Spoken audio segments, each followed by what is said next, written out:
Michael Jordan didn't just break records, he reshaped the very definition of what it means to be a competitor.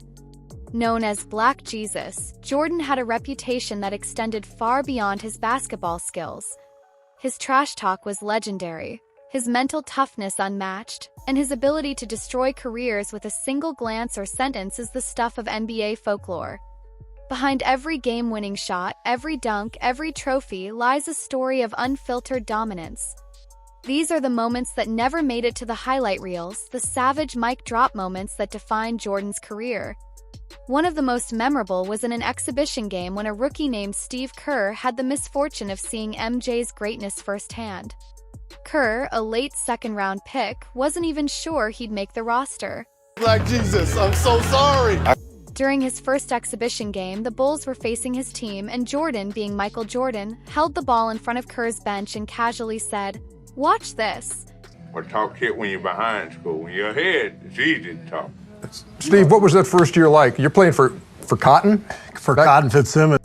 What followed was an incredible move. Jordan breezed past Dan Marley, dunked, and then looked back at the bench and started laughing. Kerr, already intimidated, realized then and there that making it in the league would be a far greater challenge than he anticipated. But Jordan's trash-talking wasn't limited to moments of cockiness or an opponent's mistakes. Sometimes a well-timed quip was enough to spark his wrath. And I'm already scared to death. Like, God, I hope I don't get into this game. I'm not ready for this stuff. Antonio Harvey was part of one such story. His team was up by 8 points against the Bulls, and Michael Jordan was having an off night, shooting just 4 for 16 from the field. But then, Derek Martin, one of Harvey's teammates, made the mistake of commenting, "Hey Mike, shit's not falling tonight." With 10 minutes left in the game, Jordan dropped 24 points in those final moments, including a fadeaway jumper right in front of Harvey's bench, followed by a taunting, "Shut up, you little bitch." Another legendary moment came in the NBA Finals, where Charles Barkley, ever the fierce competitor, went head-to-head with Jordan. Barkley had been playing aggressively, determined to beat the Bulls, but Michael, true to form, refused to lose.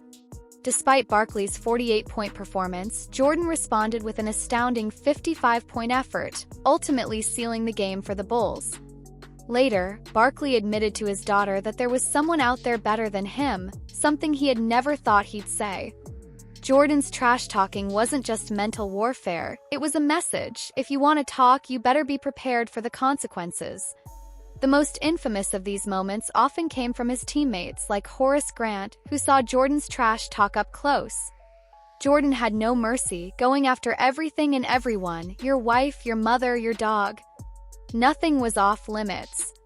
In one instance, a lesser-known player, LeBradford Smith of the Washington Bullets, had the audacity to score 38 points against Jordan. The next game, Jordan responded with 40 points in the first half, leaving Smith with nothing but the sound of Jordan's footsteps in his wake. Jordan's intensity wasn't limited to his opponents, though. In practice, he was just as vicious. He raised the level of every scrimmage, demanding that his teammates, including Hall of Famer Scottie Pippen, match his drive. His competitive nature was so extreme that practices were often harder than games themselves. The mental and physical pressure was relentless, yet his teammates understood. It was all for the greater good. Jordan's intense, sometimes brutal competitiveness ensured that when the game was on the line, he would be the one to close it out. He didn't just break his opponents. He broke them mentally and emotionally before they even stepped onto the court. One of the most defining moments of Jordan's career was in a 1993 game against the Orlando Magic. After returning from his first retirement and sporting the number 45 jersey, he wasn't quite the same player. His timing was off and he was a little rusty.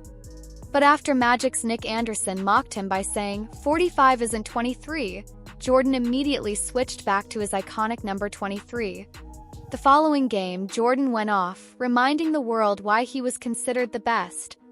The Magic were never the same again. This wasn't just about scoring points. It was about sending a message. Jordan's trash talk, on and off the court, was his way of asserting dominance. He made it clear that you were never going to win against him, no matter how well you played. The stakes were always higher when you played against him, and he made sure to remind you of that every step of the way. One story of Jordan's mental warfare came from Kevin Garnett. Two players had faced off on numerous occasions, but Garnett recalled one specific game where he thought he could finally outplay Michael. In a practice session, Garnett tried to outmaneuver Jordan, but Michael wasn't having it. Garnett, fresh into his career, was still finding his footing, but he quickly learned that Jordan wasn't just playing a game. He was playing for your soul. Jordan's unmatched confidence and ability to shut down anyone in his path left Garnett reeling, a reminder of the brutal mental game MJ had mastered. Even legends like Shaquille O'Neal, who had already made his mark as one of the league's most dominant forces, found themselves in awe of Jordan. Shaq remembers the first time he saw Jordan in person coming off the Dream Team. First, he thought it was just TV magic, but when he faced MJ in a game, he saw that the man was on a whole other level. Shaq knew Jordan wasn't just a player. He was a phenomenon, capable of turning a game into his personal stage. The moment was overwhelming, and Shaq found himself understanding what it meant to be in the presence of greatness. But it wasn't just opponents who were affected by Jordan's dominance. Even those who saw him as a competitor, like Jerry West and LeBron James, acknowledged Jordan's unique ability to control every aspect of the game. LeBron, in particular, saw how MJ's mentality could dominate any era. If Michael played in this era, he'd probably average 50, LeBron said, highlighting the fact that Jordan's skill set and mentality would allow him to thrive in today's NBA.